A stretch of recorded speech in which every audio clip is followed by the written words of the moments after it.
It's Tuesday, March 5th, and we could not get out into the garden. It rained and I couldn't get the potatoes in, but they're waiting and they're chitting and they're doing well. Chitting is the word, and I'm going to get them in soon. But right now, I have another video for you on canning. Here we go.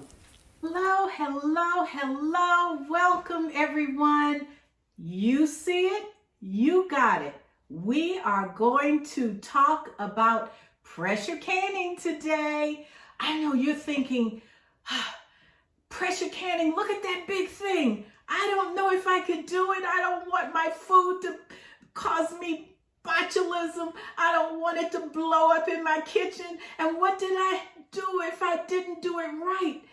Will it make my family sick? And how do I do it? Oh, calm down. I'm here to help you. But before I help you, I would like to put a disclaimer on this that I am not an expert. I simply read a lot, and you should too. But as you read, I want you to learn the basics. And I thought, well, with the Boomer here, and she has her all-American canner here, this might be fun to watch, and I hope it is. And if I have not introduced myself for those of you who are new, my name is Belle, and I am a 70-plus-year-old boomer in the suburbs of Metro Atlanta, and I am here to have you have an understanding of things like this, the canner, because I do can, and also to inspire those of you who are watching for the first time, maybe a millennial or a Gen Z. You can do this, and canning food is a delight, and it is not an obstacle once you learn. But here, we're going to take some information from me, and at times I may refer down to some notes because after all, I don't know it all, but I'm trying to refer to my notes so that I can be certain that I say as much as I can in less than 11 minutes. So, to get started today, we are going to talk about canning and the beauty of canning and why it is so important. Now, the other day, I talked to you about water bath canning, which is different from pressure canning. So water bath canning is used for low acid foods, as we talked about before. And this kind of machine, which is a pressure canner, and this is the All-American pressure canner, and I'll try to throw a price up on the side so that you can see exactly how much these cost. But you don't have to pay that much. You can use the Presto canners or some of the other canners or one that you like. But the reason that we're going to talk about this today is so that you can get more comfortable with the process and know that if the Boomer did it, you can do it too. So what you see before you is the canner. And there's a huge difference between canning meats and vegetables and other products. It's important that you know why. Now, people don't can butter. I know that's something that is kind of a little rebel, but I trust that this is going to be okay for my family and I'll eat it first. But you should not can things like milk and cream and cheese and eggs and those things that are not meat and vegetables. You really need to kind of stay away from all of the creams. People don't can rice. They don't can pastas. So you want to make sure that you stay within the guidelines of what is told to you by those safety experts, and they are there all over the internet to help you. So today, we're going to look at the All-American canner and talk about how you can. Well, the first thing you want to do is to make sure that your stove can support this canner. And that means that before you even buy an All-American or a very heavy duty canner, you want to be certain that your stove can support it. So I don't have a glass top stove, but many people do. And I've heard that this canner will not be good for a glass top stove because first of all, it's heavy. Once you add the water, once you add the jars, once you have it processing, it can get quite heavy on your glass stove and may do your glass stove harm. So I have a gas stove. Some of you have electric stoves, and that's fine. You can do that. But know what you're doing. When you put it on the top, it can cause harm on a glass stove. Now, I use mine mostly outside. And I use it mostly outside because this is better for me. Then, of course, I just enjoy going outdoors and canning, and I keep my eye on it as well. So let's get into the mechanics of what we do. When you're canning, there are certain types of jars that you need to use. Absolutely, we know we're not going to use plastic. We know that. But we have different size jars that we use. Now, this one is the wide mouth half-gallon jar. And you can use this for processing if you have a big family and you want to feed your entire family on what's in this jar. This would be appropriate. Okay? This is the quart size jar. All right? And this is a regular mouth jar. And that means that the mouth of this jar is much smaller than the mouth of the wide mouth jar. Okay, and it just depends on what you prefer, and two, what you can find, because sometimes during canning season these are hard to find. Then you have all different kinds of sizes of jars. It will tell you here that it's wide mouth. It'll usually tell you on the back how many ounces of food this holds, and of course these are all made by Belle. These are cute jars. They call them the stackable ones, if you can see. And these are nice to put different little products in. These are the half pint jars that we usually use for jellies and jams, but you can still use them for something that you decide to put in there. And these are the really, really cute designer ones that I kind of like a lot, but I mostly use those for jellies and jams. Now, to show you some food that has been processed, it does not look pretty. It does not. But in some cases, people say when they process their food, they call it the ugly chicken. Now, this right here is some turkey that I processed from some smoked turkey from Costco's. I think I processed this last year. And this is about the right size for me to eat off of for a couple of days. And we also have chicken. And this chicken was processed about a year ago. And you see that the liquid is covering it at the top. So there's a whole process that you use. But whenever you're processing the meats, you want the liquid to come all the way up. And this is hamburger, okay? And usually when you process it, you'll have the fat solidifying at the top, perfectly all right, still really good. You can use that for tacos and all kinds of different dishes that you would make with ground meat, and it's already cooked. And of course, these are some vegetables, some potatoes and the green beans, and all the vegetables and all the meats that you process must be done with this type canner, a pressure canner. Now let's go back to the mechanics. When you put your food into this canner, and I'm going to set this right up here, a lot of people think that you have to cover this entire part with water, and you do not. You only have, basically, using a measure, about 3 inches of water. So you'll only put this much water in. And I'll show you pictures. When you look down in the canner, you'll see a dark rim around it. And that's because I throw a little bit of vinegar in there to keep the jars from, I would say, crusting up or whatever. It just makes the jars look a little nicer when you bring them out of the canner. And I like to put a little vinegar in there. And when you do, you don't put as much water in, but you always have something inside the bottom of the canner. Some people make these with can tops. I just say it's not worth it to me. I'm just going to buy a piece that fits down into my canner. When you order this, it comes with a piece to set in the bottom. Now, this this half gallon here will fit inside your canner. And you can cover it up, no problem. It fits on there real well, okay? But you can only get maybe 1, 2, 3, 4 of these in there comfortably, all right? And then when you have the other jars, which are the pint jars, okay, you can stack your pint jars in like this. This is an example.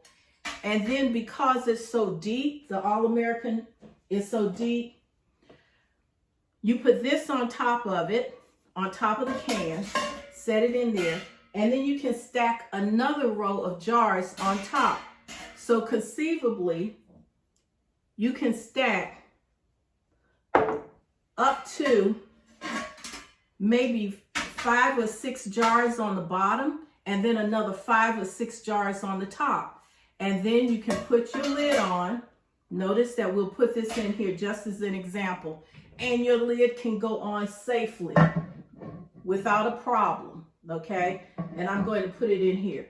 Now, when you can with your All-American canner, this is metal to metal, and it is very big, it's very large. So there's some things that you're going to have to do. Of course, you read the instructions and you get all of those instructions in your head, or you read them while you're actually putting the product into the canner. But one of the things you're going to have to do before you can is a check. Check your machine. And the check goes like this. You put this in front of your face, turn it up to the light like this, and make sure that you can see through this little hole right here that holds your ear. And this is the one that jiggles on the top, okay? You also have another temperature gauge on top of this that tells you the amount of pressure that you will go to. Now, pressure depends on the altitude of where you live. Usually pressure can at about 10-ish, but you might need to check to see what your altitude is. I don't know what the technical information is, but you will have to check your altitude before you set the gauge as to what the weight will be. So the gauge has numbers on it. If you can see these numbers, the gauge has numbers on it, and it has holes to support each of the numbers. So say, for example, I'm going to cook at 10 pounds of pressure, okay? Then I will find the 10 here on this gauge, and I will drop it here. I will drop it here. So if I have 10 here, I go to the hole that says 10, and I will drop it into that particular amount of pressure. I will also, once this starts jiggling, it jiggles in a certain pattern, and people say they know what the pattern is depending on the heat of their stove. So it'll jiggle and it'll announce that, and it'll stop, and that's when you know your pressure is just right. But if it jiggles all the time and doesn't stop, you have a problem with the pressure. So you want to check this one here, and then you want to check this and turn the heat up or down depending. Because if it asks you to pressure can for 75 minutes and that gauge drops below the amount of pressure you're supposed to have, you're going to have to stop and redo it all over again. And you have to study what your mechanics of your pressure canner is in order to do it. So you want to make sure that you do that. Then another thing about this All-American canner is that you have to oil this. And I usually keep a little jar of Vaseline around. Yes, I use Vaseline, and I oil it all around where metal would touch the metal. I oil these pieces here, okay? And these in here, and then I oil these pieces here so that I have oiled all around the top. And then it will, because it's not going to blow up now, you lock it down. And you lock it down by sliding your pressure canner into your little hooks that you have up here. So you'll lock it down. It'll go into the little hooks. And you can see when it goes in, you just set it, and it will hook, okay? So I will take a picture and put it up so that you can see these are hooking in. So when you use an All-American canner, you're going to see a little arrow here, and it actually forms a lock that aligns with this notch that's in the canner. And when you put on these locks, they push in and you turn it like this and it locks in. It locks in and it snaps under. If I can keep it from sliding, it snaps under the hook. And then you raise your hook and you screw it on. And this you do on this side and then the opposite side. And you go to each opposite side of your canner and lock in this particular hook like this. So this is a close-up view. You turn around on opposite sides and go up. Make sure that it's screwed back like this. You go up. I had twisted this down really, really bad, but you push it up into your canning area here, lock it in, and you go opposite sides. Twist, twist, twist until you lock this down, twist. So you go on the opposite ends and twist it in so that you can make sure that you evenly lock this down. You do the same thing here. You have one on this side and one on the other side, and you lock them down on the opposite sides. Then you have two more, one in the back, one in the front, and you lock it down. Same thing. I wish I had a cameraman, but I don't. But you'll lock these pieces down, bolt each of them down so that the weight of this canner is distributed evenly. And what I'm doing is I'm untwisting it so that they are all locked down. So you have these, you lock down together, these you lock down together, and these you lock down together. You do not put your weighted gauge on until this has vented, like steam starts coming out of this. You don't put this on until about 10 minutes after you see the steam coming out, and it'll be very clear. And then you drop your weighted gauge according to altitude. So you can very easily call your home extension office or check online, Google it. What is my altitude for your address, wherever you are? And it will tell you, because the weight that you put on this has to be different. And this gauge will tell you too if you fall away from that pressure, the pounds of pressure. So this is the way you lock it down. When you get ready to open it up, you wait until the temperature on this gauge has fallen to 0. You don't open it up and look at it any sooner than that. If not, you may risk getting burned or scalded. So when you do, the pressure goes down to 0, and you can tell because this will be, you'll take this off and this will be clear of steam, and you just unlock it like this, drop each one, and most importantly, when you take this off, take it off away from your face, all right, because steam burns. And don't ever, take it off like that, or take it off like this, or take it off and put your face in front of it. That's a little safety thing. Grandmama says, once you do this, you will love, love, love the products that you create when you pressure can your food. And things that must be pressure canned are not the same things that must be water bath, because water bath canning and pressure canning are two different animals.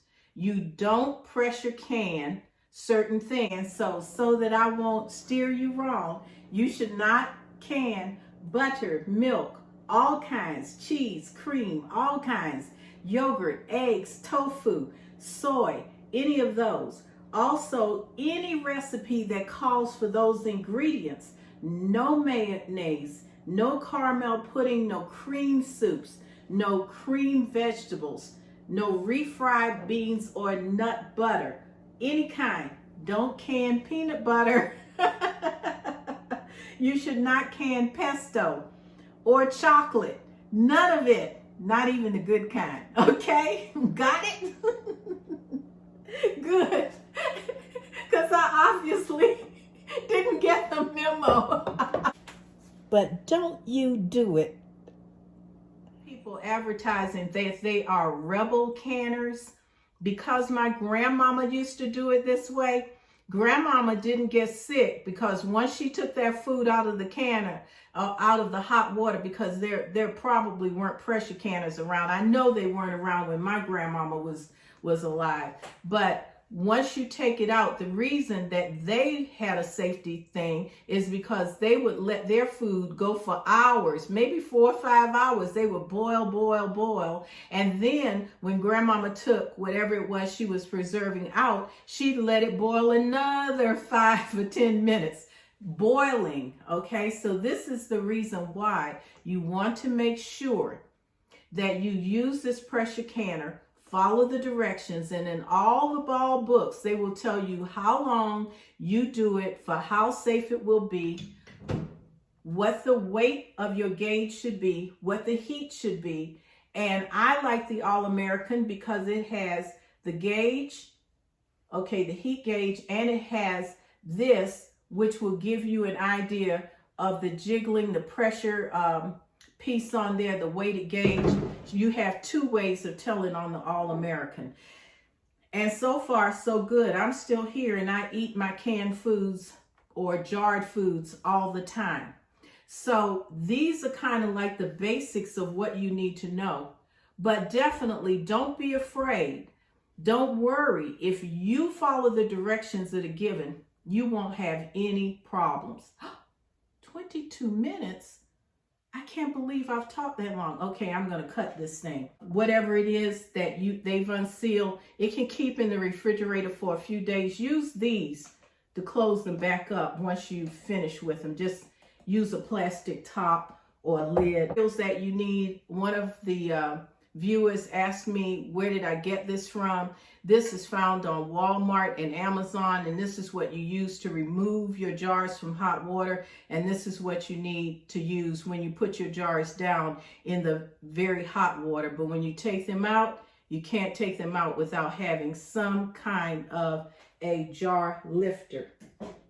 Okay, and the only thing for you to do now is to decide what kind of pressure canner I'm getting, or if you have one sitting in the box that you got for a present for any holiday. Take it out and try it. And if you don't feel safe, don't worry. You're in a good crowd. I didn't feel safe when I first started using a pressure canner. Now I can't live without it.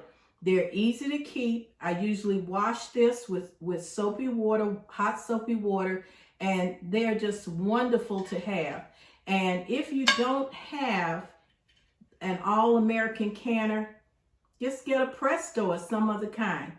But I hope that gives you a better idea and a better understanding of canning. And I hope that you will try it and you will comment and let me know how you did.